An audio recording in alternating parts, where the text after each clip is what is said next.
Good morning friends. तो जैसा कि आपको पता है कि हमने लास्ट वीडियो में नॉर्थ अमेरिका मैप की क्लास ली थी, उसमें हम नॉर्थ अमेरिका मैप को पूरा पढ़ा। तो आज हम उससे अगले वीडियो में जिसमें हम पढ़ने जा रहे हैं साउथ अमेरिका। अब एक बार मैप में फिर से हम वर्ल्ड मैप में ये देख लेते हैं कि साउथ अमेरिका कहाँ पड़ता है। तो ये आपके सामने आपको दिखाई दे रहा होगा कि ये अपने पास वर्ल्ड मैप है।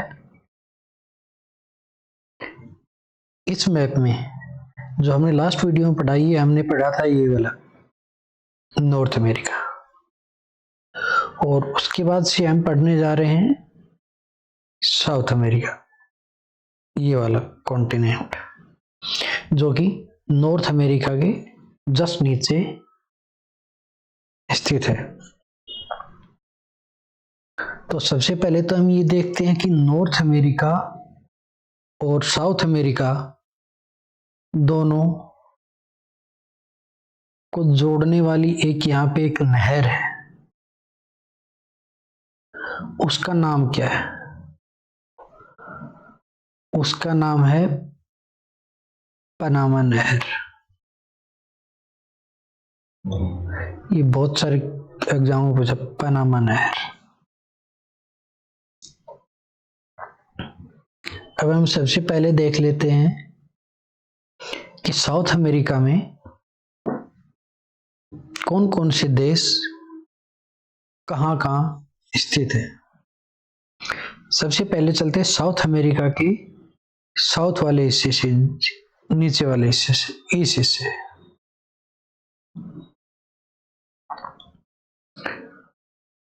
तो जो आपको एक वी शेप में दिखाई दे रहा है, ये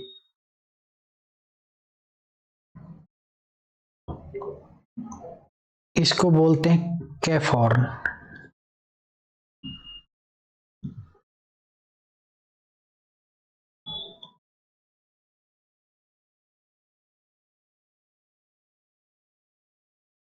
केप हॉर्न, केप हॉर्न वैसे इसका नाम किस लिए दिया गया? केप हॉर्न इसका नाम इसलिए दिया गया कि आपको ये नीचे से वी शेप में दिखाई दे रहा है, इसलिए इसका नाम केप हॉर्न दिया गया।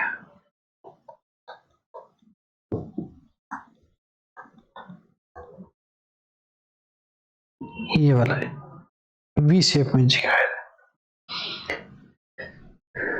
नेक्स्ट हम ये देखते हैं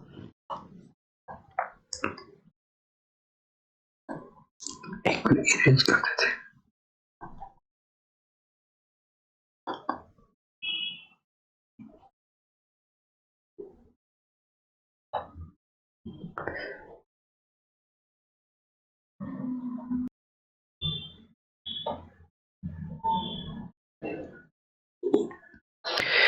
जो ये कैप हॉर्न है, ये किस कंट्री में पड़ता है? तो ये पड़ता है चिली।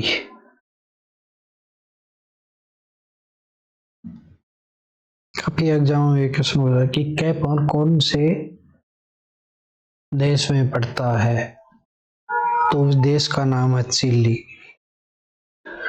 नेक्स्ट क्वेश्चन ये पूछा जाता है कि साउथ अमेरिका का साउथ का पॉइंट है, उसको क्या बोलते हैं? तो उसका नाम जो मैंने अभी आपको बताया कि कैप हॉर्न।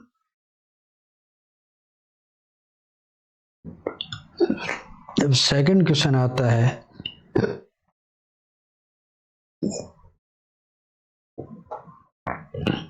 सेकंड क्वेश्चन ये आता है, जैसे कि वर्ल्ड मैप में आप ये देखोगे, यहाँ एक कैप हॉर्न स्थित है, ये इसके जो नीचे वाला कॉन्टिनेंट है ये वाला, इसको क्या बोलते हैं? जो मैंने आपको पहले ही बता चुका, अंटार्कटिका।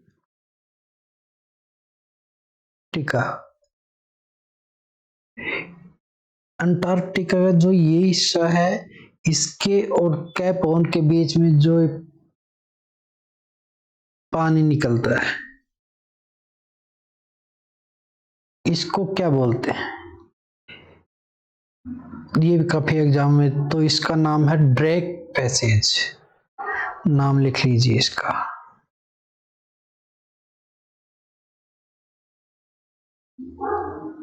Drake passage. तो आपसे क्वेश्चन पूछा जाएगा, ड्रेक पैसेज किन दो महाद्वीपों के बीच में है? तो है साउथ अमेरिका और अंटार्कटिका के बीच में जो पानी वाला एरिया है उसको ड्रेक पैसेज के नाम से जाना जाता है।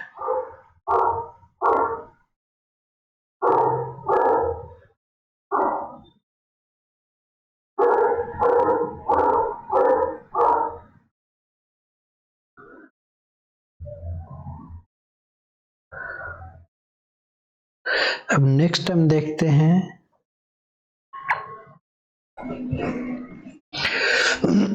अब हम कुछ देश और उनकी राजधानियां देख लेते हैं। तो सबसे पहले हम देखते हैं चिली। चिली है वो अपनी सीमा सबसे ज्यादा समुद्र के किनारे ये बनाता है। ये समुद्र के किनारे किनारे जो इस देश का नाम है चिली। ठीक है। इस चिली देश की राजधानी सेंटियागो। ये बहुत सारे एग्जामों में पूछ लिया जाता है, सेंटियागो। इससे आगे हम चलते हैं अर्जेंटीना।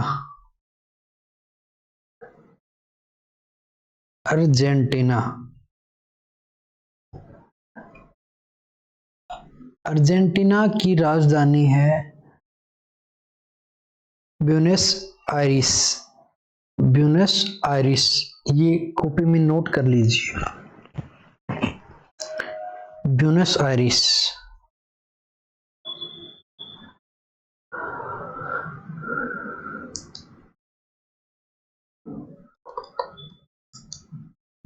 उसके बाद अगले देश में चलते हैं हम, बोलीविया।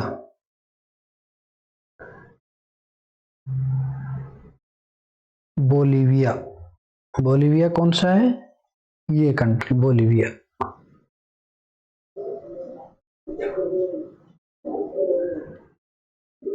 ये बोलीविया कंट्री, इसकी राजधानी क्या है?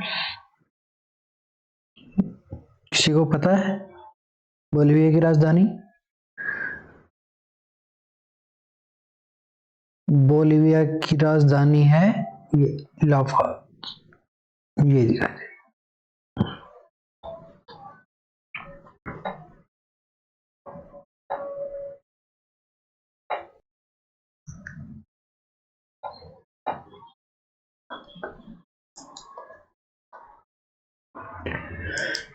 अब बोलीविया के बारे में कुछ फैक्ट जान लेते हैं। इस बोलीविया के बारे में सबसे पहले एक क्वेश्चन पूछा जाता है कि बोलीविया के पड़ोसी देश कौन कौन से हैं। तो सबसे पहले हम देखते हैं बोलीविया के पड़ोसी देश कौन सा है। बोलीविया का सबसे पहला देश है ब्राजील, दूसरा है पराग्वे, तीसरा अर्जेंटीना, चौथा चिली और नंबर 5 है पेरू। ये 5 देश हैं,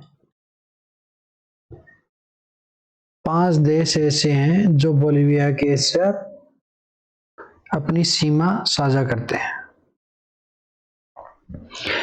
नेक्स्ट क्वेश्चन इसके बारे में पूछा जाता है कि साउथ अमेरिका क्या,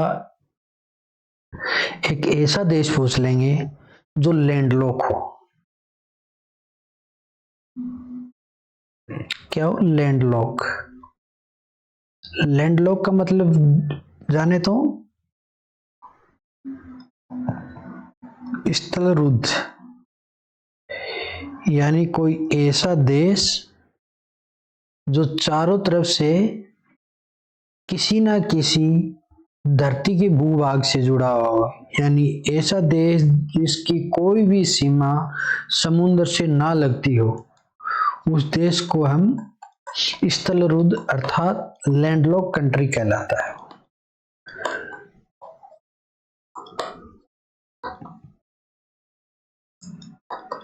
है समझ?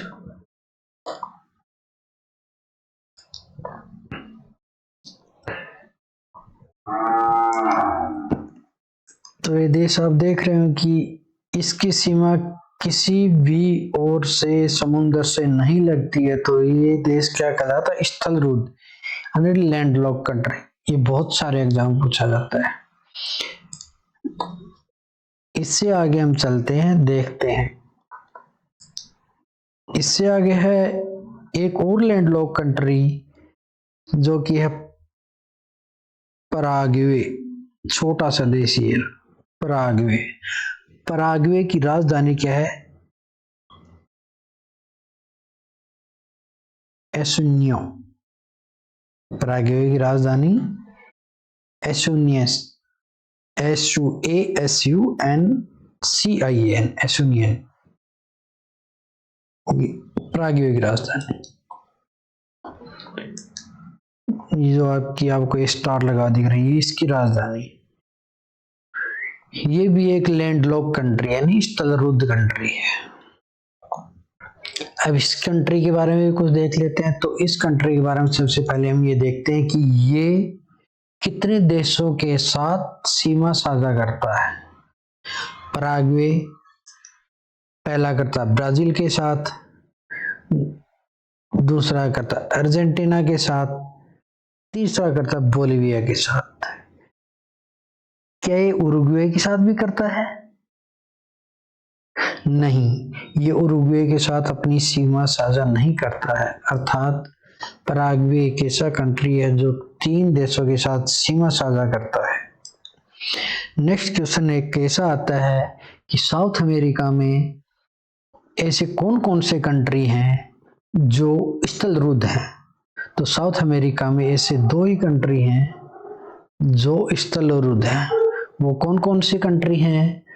एक बोलिविया है और दूसरा कंट्री है पराग्वे। इनके अलावा साउथ अमेरिका कोई भी ऐसा कंट्री नहीं है जो लैंडलॉक हो। ये एक महत्वपूर्ण क्वेश्चन है। बोलिविया और पराग्वे 2 ऐसे कंट्री हैं जो लैंडलॉक है। अब अगला हम चलते हैं ब्राजील। ब्राजील की राजधानी क्या है? ब्राजील की राजधानी है ब्राजीलिया। ब्राजील की राजधानी है ब्राजीलिया। इसको इजीली याद रख सकते हैं क्योंकि इसकी राजधानी ब्राजील देश है, इसकी तरह इसी में ही इसका नाम समाहित है ब्राजीलिया। ब्राजील के बारे में देखें तो ब्राजील साउथ अमेरिका का सबसे बड़ा कंट्री है। कोई पूछे कि साउथ अमेरिका का सबसे बड़ा कंट्री कौन सा है, तो उस कंट्री का नाम है ब्राजील। अब ब्राजील के बारे में कुछ हम महत्वपूर्ण चीजें देख लेते हैं। सबसे पहला क्वेश्चन है ब्राजील से कौन कौन से देश सीमा बनाते हैं? तो ब्राजील से साउथ अमेरिका के सब देश सीमा बनाते हैं। सिर्फ 2 देश ऐसे हैं जो ब्राजील से सीमा नहीं बनाते। वो 2 देश कौन कौन से देश हैं जो ब्राजील से सीमा नहीं बनाते? वो 2 देश हैं, एक तो इक्वाडोर और दूसरा देश है चिली। ये 2 देश ऐसे देश हैं जो कि ब्राजील के साथ सीमा नहीं बनाते। इसके अलावा सब 2 कंट्री हैं साउथ अमेरिका की, वो ब्राजील से अपनी सीमा साझा करते हैं। तो इसको याद करने का सबसे एक बेस्ट तरीका है कि इन दो देशों के नाम याद कर लीजिए, इक्वेडर एंड चिली, जो कि ब्राजील के साथ सीमा नहीं बनाते, तो आपके लिए ये याद करने में थोड़ा इजी हो जाएगा। अब अगला क्वेश्चन आता, अगली इसमें दो तीन चीजें जो महत्वपूर्ण है। अब यहां से मकर रेखा गुजरती है, ये लगभग यहां से होकर मकर रेखा गुजरती है, ये यहां से।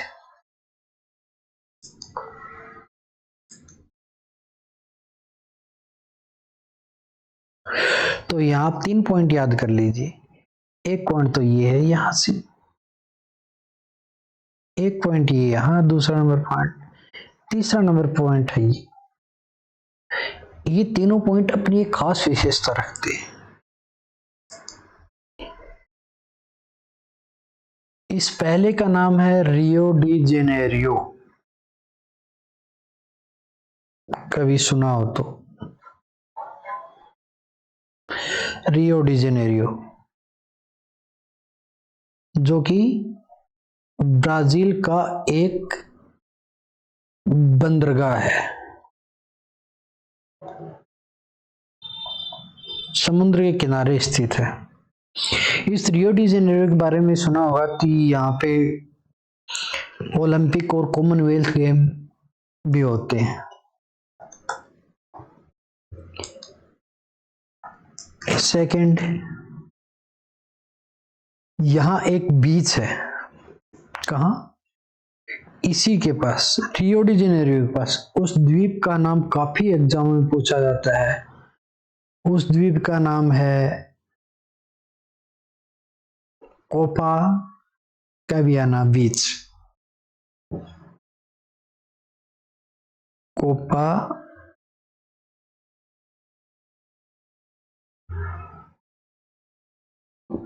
कैवियाना बीच, कोपा कैवियाना बीच, इसी के लिए ये रियो डी जेनेरियो प्रसिद्ध है। अब सेकंड चलते हैं, जो कि मकर रेखा के नॉर्थ साइड में स्थित है, यानी ऊपर की साइड में है।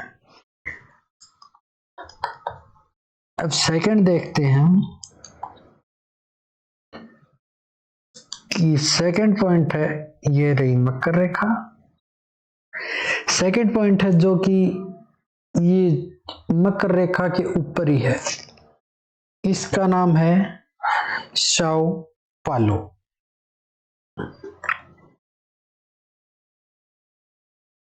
नोट कर लो, साओ पालो। साओ पालो देखे तो ये एक बंदरगाह नहीं है। बंदरगाह क्यों नहीं है? क्योंकि ये थोड़ा सा समुद्र तट की जो रेखा इसके अंदर जाके है, अंदर की तरफ। ये किसके लिए प्रसिद्ध है? साओ पालो है, ये कॉफी के उत्पादन के लिए प्रसिद्ध है। साओ पालो कॉफी के उत्पादन के लिए प्रसिद्ध है, बट ये एक बंदरगाह नहीं है। बंदरगाह किसको बोलते हैं? बंदरगाह हमेशा होता है समुद्र तट के किनारे स्थित होता है, लेकिन इस समुद्र तट के किनारे स्थित नहीं है, ये है अंदर चल के थोड़ा, यहां, ये साओ पालो, यहां कॉफी का उत्पादन किया जाता है, उसकी जो कि मकर रेखा के ऊपर स्थित है, साओ पालो। तीसरा है फिर से जो ब्राजील की सीमा और जो समुद्र तट रेखा यहां पे स्थित है, जो कि मकर रेखा के नीचे है, इसका नाम है सेंटोस।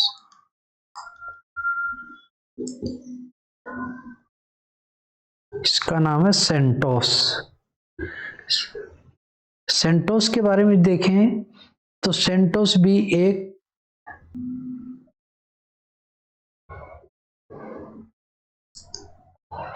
सेंटोस, ये यहाँ सेंटोस भी एक बंदरगाह है। इसको याद करने का सबसे इजी तरीका है जो हमने इससे पहले पढ़ा, साओ पालो, जहां पे कॉफी का उत्पादन किया जाता है। तो उस कॉफी का उत्पादन यहाँ किया जाता है, लेकिन उसका निर्यात कहाँ से किया जाता है? यहाँ का निर्यात किया जाता है सेंटोस बंदरगाह से, जो कि यहाँ पे कॉफी का सबसे बड़ा ट्रेड माना जाता है। बहुत ज्यादा व्यापार किया है सेंटोस। कहाँ स्थित है? ये तीनों जगह ही ब्राजील में स्थित हैं।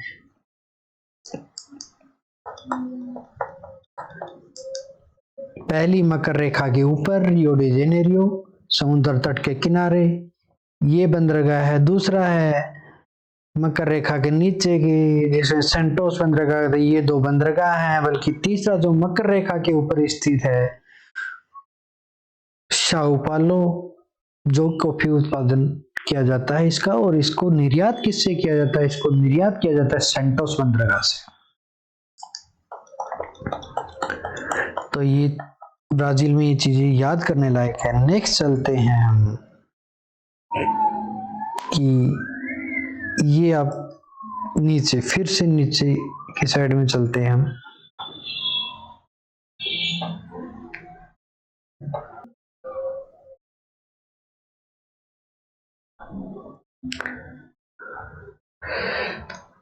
अब आपको नीचे दिखाई दे रहा होगा छोटा सा आइलैंड।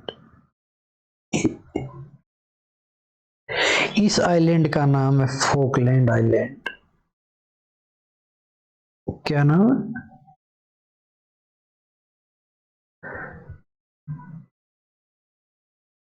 फोकलैंड द्वीप। ये किसका है? ये फोकलैंड द्वीप है यूके का। ये भी काफी बार एग्जाम में फोकलैंड द्वीप है वो यूके का है। अब नेक्स्ट हम चलते हैं, इसको नोट कर लीजिए, फोकलैंड द्वीप है यूके का द्वीप है।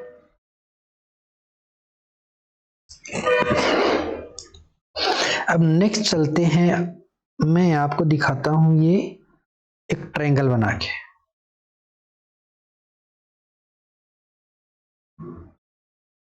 ये ट्रायंगल बना हुआ दिखाई दे रहा है। ये ट्रायंगल है मकर रेखा के दाएं बाएं। ये मकर रेखा इधर से गुजरती है, ये वाली, तो ये मकर रेखा के करीब है। मैं भी दिखाता हूं।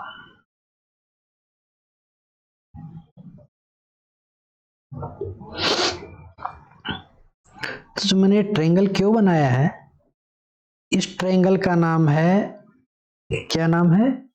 Lithium triangle.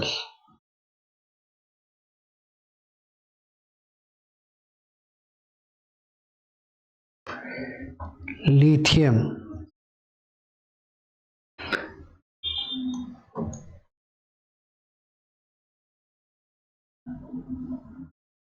इसका लिथियम ट्रायंगल नाम क्यों दिया गया? इसका लिथियम ट्रायंगल नाम इसलिए दिया गया क्योंकि यहाँ पे सबसे ज्यादा लिथियम निकाला जाता है। सबसे ज्यादा लिथियम निकाला जाता है।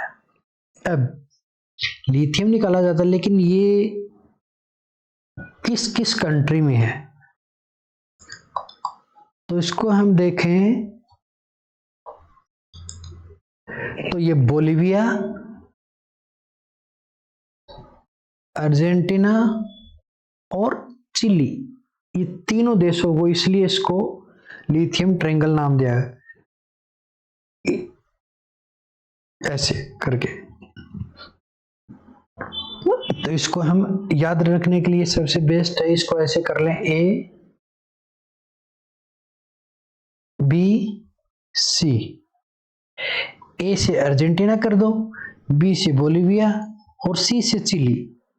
तो तीनों देशों में ये लिथियम निकाला जाता है, इसलिए इसको लिथियम ट्रायंगल नाम दिया गया है। बहुत ही महत्वपूर्ण क्वेश्चन है। अब हम आगे चलते हैं ब्राजील के ऊपर की साइड। ये छोटा सा आपको देश दिख रहा होगा, ये वाला,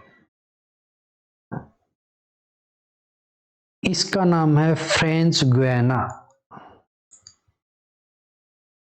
इस देश का नाम क्या है? French Guiana.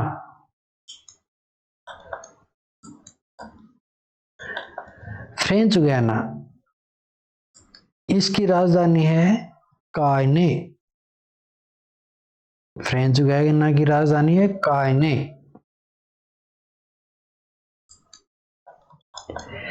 अब ये किस चीज के लिए प्रसिद्ध है? आपने देखा होगा कि फ्रांस का एक सैटेलाइट स्टेशन है, यहाँ पे फ्रांस का सैटेलाइट स्टेशन है, उसके लिए प्रसिद्ध है। उस सैटेलाइट स्टेशन का नाम क्या है? उसका नाम है कोरो। उसका नाम है कोरो, KOUROU, कोरो। कोरो फ्रांस अपने सारे जितने भी सैटेलाइट लॉन्च करता है वो कोरो से करता है, जो कि समुद्र तट के किनारे स्थित है। ये जगह यहीं से करता है। अब यहां से क्यों करता है? यह इसलिए करता है कि यहाँ लगभग यहाँ इक्वेटर पड़ता है। इक्वेटर पड़ने की वजह से यहां से हम सैटेलाइट लॉन्च करते हैं तो इजीली स्थापित हो जाता है। इसलिए बहुत सारे कंट्री है वो फ्रांस से ही अपने सैटेलाइट अंतरिक्ष में लॉन्च करवाते हैं। तो इस सबसे ध्यान रखने योग्य चीज है। सेकंड, इससे ऊपर चलते हैं। छोटा सा ये दिख रहा होगा आपको देश दूसरा, सूरीनेम। सूरीनेम, सूरीनेम की राजधानी है पैरा, देख लो, पैरा मैरिबो। पैरा मैरिबो, यह है सूरीनेम। इसकी राजधानी जो समुद्र तट के किनारे जो यहां से स्थित है, पैरा मैराइवो। पैरा मैराइवो। इससे ऊपर चलते हैं हम, जो ये कंट्री है इसका नाम है गुयाना। गुयाना, जिसकी राजधानी है जॉर्ज टाउन। जॉर्ज टाउन, ये भी, इसकी राजधानी भी समुद्र तट के किनारे ही स्थित है, जॉर्ज टाउन।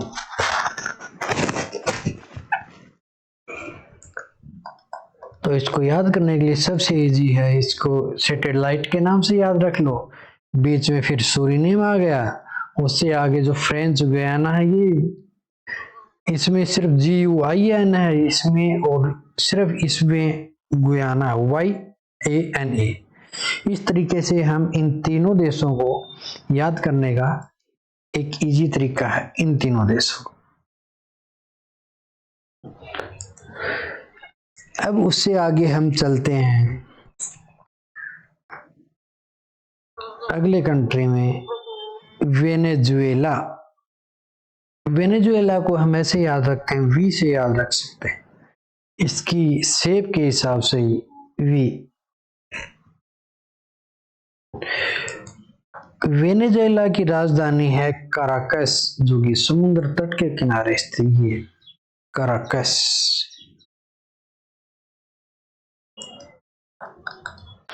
वेनेजुएला में एक और इम्पोर्टेंट क्वेश्चन जो हम देख सकते हैं, यहाँ पे एक बंदरगाह होता है।